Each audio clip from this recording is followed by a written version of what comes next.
ሰላም ጤና ይስጥልን የሐሳብ ዴሊ ቤተሰቦቻችን፣ በዛሬው የምንመለከተው ስለ ብሪክስ የጋራ የጦር ልምምድ ነው። የጦር ልምምዱን ያዘጋጀችው ሳውዝ አፍሪካ ነች። አሜሪካ በስጋትነትም ተመልክተዋለች። ኢራንን ጨምሮ አንዳንድ ሀገራት ትልቅ የተባለ የጦር አቅማቸውንም ጭምር አሳይተውበታል። በደቡብ አፍሪካ ሲካሄድ የነበረው ወታደራዊ ልምምድ አሁንም ተጠናክሮ ቀጥሏል። አሜሪካ ጥምረቱን ወደ ወታደራዊ አደጋነት፣ ስጋትነት ለውጠዋለች። አሜሪካ እንደምትለው ከሆነ ፔንታጎን እንዳሳሰበው ከሆነ የነዚህ የብሪክስ ጥምረቶች ምናልባትም በዚሁ ከቀጠለ ለወደፊት ያሰጋኛል እያለ ነው። የጦር ልምምዱ ለአንድ ሳምንት የሚቆይ ነው። ዓላማው የበለጸጉ የምዕራቡ ሀገራትን የፖለቲካ ኢኮኖሚያዊ ጫናቸውን የመመከትም ጭምር ነው። አባላቱ የተቀናጀ የባህር ኃይል አባላትን በጋራ ልምምድ እንዲያደርጉ እያደረጉ ነው። አሜሪካና ምዕራቡ የብሪክስን አባል ሀገራት የውስጥ ችግር በማየት እስከዛሬ ድረስ ችላ ብለውት ነበር። የብሪክስ ሀገራት የጦር ልምምድ ሲያደርጉ ይህ ለሶስተኛቸው ነው። ያሁኑ ግን ግዘፍ ነስቶ እየታያቸው ነው። ምክንያቱም አንዳንድ ሀገራት ኢራንን ጨምሮ እያሳዩት ያሉት አቅም ትልቅ የተባለ ነው። እንዲሁም በቀጠናዊ ትስስራቸው እየጨመረ ከሄደ እነ ኢራንን እንደ ቬንዙዌላ ማጥቃት አንችልም የሚል ስጋትም ፈጥሮባቸዋል። የጦር ልምምዱ ለተከታታይ ጊዜያት እየተደረገ ቢሆን አሁን ግን አሜሪካ በትኩረት እየተከታተለችው ትገኛለች። ትራምፕ የብሪክስ አባል ሀገራትን በስጋትነት እየተመለከቱ ነው። ብሪክስ ደግሞ በተቃራኒው በሰፊው እየሰራ ይገኛል። ብሪክስ በመጀመሪያ ያሳካቸው ድሎች ዲዶላራይዜሽንን ማስተግበር ነው። ዲዶላራይዜሽን ከዶላር ነፃ የግብይት ቀጠናን መክፈት ነው። ይሄም ተሳክቶለታል።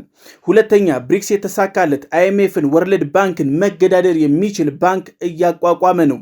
ይህ ማለት አይኤምኤፍና ወርልድ ባንክ በምዕራቡ ሀገራት የሚዘወር ነው። ለትርፍም የተቋቋመ ነው። እንዲሁም ሀገራት ፖሊሲያቸውን እንዲቀይሩም የሚያስገድድ ነው። የጋራ መገበያያንም እያወጣ ነው። የብሪክስ የጋራ መገበያ ገንዘብንም ብሪክሶች እያሳወቁ ነው።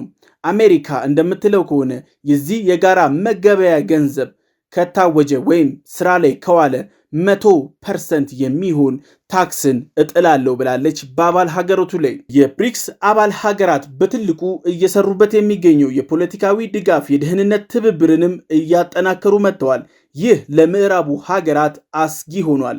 ምዕራቡ ሀገራት በጋራ ይወስናሉ፣ በጋራ ይዋጋሉ፣ በጋራ ያተርፋሉ። አሁን ግን የደቡብ ትብብሩ ግን ጠንክሮ እየወጣ ነው። ኢኮኖሚውም የሚናቅ አልሆነም። አሜሪካ አብዛኞቹን የብሪክስ አባል ሀገራት በማዕቀብና እንዲሁም በታሪፍ ለማሸማቀቅ እየሞከረች ነው። ግን አንድም ጠብ ያለ እርምጃ አልተገኘም። መረጃዎች እንደሚያሳዩት ከሆነ የብሪክስ አባል ሀገራት ጠቅላላ ሀብት በከፍተኛ ደረጃ እየጨመረ መጥቷል። እነዚህ የአባል ሀገራት ገንዘባቸውን ከዶላር ውጪ እያንቀሳቀሱ ነው። የትኛውንም ሳንክሽኖችንም በመሃላቸው ስለሌለ ቀልጣፋ የተባለ የንግድ ስርዓት እያከናወኑ ነው። ሀገራቱ ፖሊሲያቸውን በጋራ የመቅረጽ ጀምረዋል። ይህ ደግሞ መዳረሻቸው ግልጽ እንዲሆን ረድቷቸዋል። የብሪክስ አባል ሀገራት የጋራ የጦር ልምምድን አቅምን በማቀናጀት እንዲሁም ቀጠናዊ ሰላምን ማረጋገጥ ችለዋል። ይህ ዓለማችን በአሁን ሰዓት ላይ የተጋረጠባትን እንደ ሁቲ ያሉ አማጽያንንም ጭምር ሊመክት ይችላል ተብሎ ይጠበቃል። ዶናልድ ጄ ትራምፕ አንድ ነገር አስክቷቸዋል። በዚህ በደቡብ አፍሪካ በሚከናወነው የጋራ የጦር ልምምድ የባህር ኃይሎች ላይ አንድ ነገር ተመልክተዋል። የኢራንን ባንዲራ ያነገቡ የጦር ባህር ኃይሎች ልምምዳቸውን አከናውነዋል። ያሳዩትም አቅም ትልቅ የሚባል ነው። አሜሪካ ኢራን ከቀጠናው ሀገራት ጋር ተግባብታና ተስማምታ የምትቀጥል ከሆነ እንደዚህ ቀደሙ የትኛውንም ጫናዎች እንዲሁም ቢቱ ቦምበሮችን በማስከተል የኒውክሌር ፋሲሊቲዋን ማውደም አትችልም። ምክንያቱም የብሪክስ አባል ሀገራት ከዚህ በኋላ ተቃውሞ ሊያሰሙ ይችላሉ፣ እንዲሁም በምላሹም ጫና ሊያደርሱም ይችላሉ ተብሎ ስለሚታሰብ ነው። ዶናልድ ጄ ትራምፕ በሁለተኝነት ደረጃ ያመረሩት ደቡብ አፍሪካ ላይ ነው። ዶናልድ ጄ ትራምፕ ከዚህ ቀደም እንዳደረጉት የደቡብ አፍሪካን ፕሬዝዳንት ዋይት ሃውስ ድረስ ጠርተው ሲያበሻቅጡ ነበር። ይህንንም ያደረጉት ነጮች በይበልጥ ተበድሏል ብለው ነው። እውነታውን ግን ስንመለከት በደቡብ አፍሪካ ላይ ጥቁርም ነጭም እኩል ይዘረፋል፣ ይደበደባል፣ ይደፈራል። ግን እሳቸው ይሄንን የነጭ የበላይነት ለምን አልተከበረም የሚል ምክንያት አንስተዋል። ዶናልድ ጄ ትራምፕ ሳውዝ አፍሪካ ከጂ20 እንድትወጣም እየገፉ ነው። በደቡብ አፍሪካ በተዘጋጀው የጂ20 ስብሰባ ላይ ትራምፕ አልተገኙም። ስብሰባውንም ሲያወግዙ ተሰምተዋል። ዶናልድ ጄ ትራምፕ ደቡብ አፍሪካን ለምን የዚህን ያክል ጠሏት የሚለውን እንመልከት። የመጀመሪያ የዶናልድ ጄ ትራምፕ አጋር የተባለችው እስራኤል ነች። እስራኤል ደግሞ በጋዛ ላይ ትልቅ የተባለ የሰብአዊ ቀውሶችን ጥሰቶችንም ታከናውናለች። ሳውዝ አፍሪካ ከዓለማችን ብቸኛ ሀገር ነች እስራኤልን በአደባባይ ፍርድ ቤት ገትራ የሞገተቻት። ትራምፕ በእሱም በጣም ይናደዳሉ። እንዲሁም ኢራን በዚህ በብሪክስ እንቅስቃሴዋ ላይ ትልቅ የተባለ አቅምን እያሳየች ነው። ዶናልድ ጄ ትራምፕ በቢቱ ቦምበሮች የኢራንን ሙሉ በሙሉ የኒውክሌር ፋሲሊቲ ለማውደም ሞክረዋል፣ ግን ዩራኒየሙን ማግኘት አልቻሉም። የሳተላይት መረጃዎች እንደሚያሳዩት ከሆነ ዩራኒየሙ ቢመታ ኑሮ ነጸብራቁ ጨረራው እስከ ሳተላይት ድረስ ይታይ ነበር፣ ግን አንድም ጨረራ አልታየም። የኢራን መንግስት ከቀናት በፊት አስቀድሞ የቢቱ ቦምበሮች ጥቃት ከማድረሳቸው በፊት ሙሉ በሙሉ ዩራኒየሙን አሽሽቷል። አሁን ደግሞ አሜሪካም እስራኤልም እየሰጉ ያሉት ዩራኒየሙን ሙሉ በሙሉ ወደ ቦምብነት ትቀይረዋለች የሚል ነው። እውነታው ኢራን ያላት የዩራኒየም የመበልጸግ የመጨረሻ ደረጃ ላይ ደርሷል። ኢራን ኒውክሌር ተሸካሚ ባላስቲክ ሚሳኤሎችም ጭምር አሏት። ምናልባትም የትንሽ ቀናት ዕድሜ ነው እንጂ ፕሮሰሱን ቢጨርስ ሙሉ በሙሉ ኢራን የኒውክሌር ባለቤትም ሊያደርጋት ይችላል። በቀጠናው ያላትንም አቅም ስትራቴጂካል ውሳኔዋንም ጭምር ከፍ ያደርጋል ተብሎ ይጠበቅ ነበር።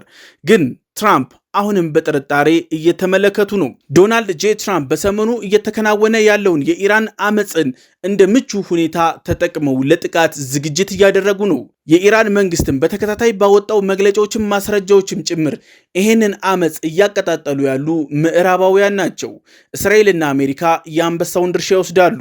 አንዳንድ የተባሉ ከሰልፈኞች ውስጥም እያገኘ ነው የእስራኤልና የአሜሪካ ተላላኪ ያላቸውን። አሜሪካ ብሪክስን በስጋትነት እየተመለከተችበት ያለው ሁለተኛው መንገድ ይህ ነው። በብሪክስ አባል ሀገራት ውስጥ ዩኤኢና ሳውዲ ተካተዋል። ዩኤኢና ሳውዲ መካተታቸው ደግሞ ከመካከለኛው ምስራቅ ካላቸው አቅም እንዲሁም የኦይል አቅም ስንመለከተው ትልቅ የሚባል ነው። ሳውዲ አረቢያ ሙሉ በሙሉ የደህንነት ሽፋኗን በአሜሪካ የምታገኝ ሲሆን አሁን ወደ ብሪክስ ፊቷን ማዞሯ ዲዶላራይዜሽን ሊተገበር ይችላል።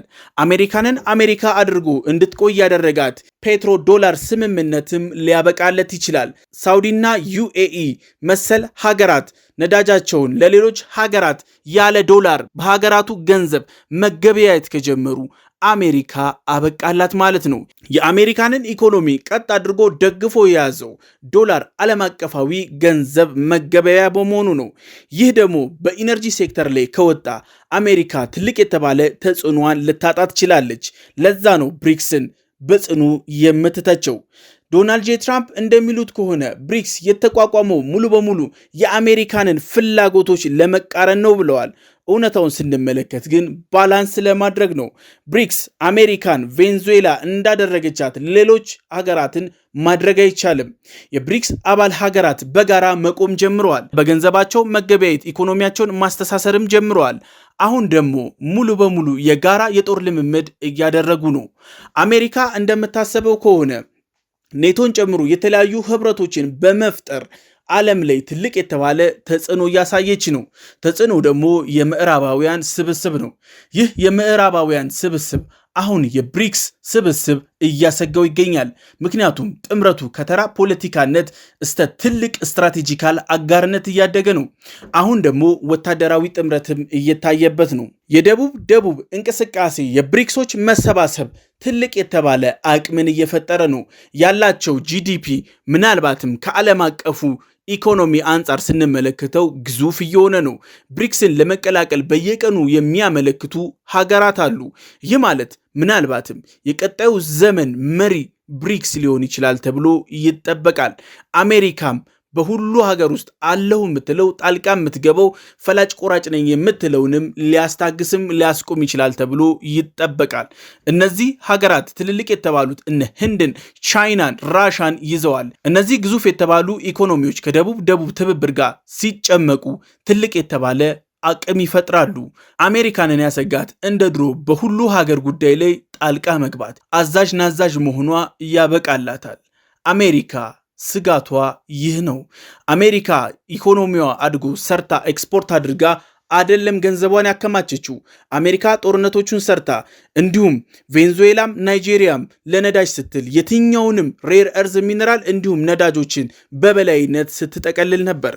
አሁን ተገዳዳሪ የተባለ አቅም እየተፈጠረ ነው። ሀገራቱ ብሪክስን እንደ ማምለጫ እየተጠቀሙት ነው።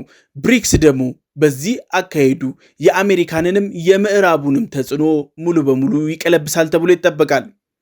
የሐሳብ ዴሊ ቤተሰቦቻችን የዛሬው ይህን ይመስል ነበር። በቀጣይ እስከምንገናኝ ሰላም ሁኑ።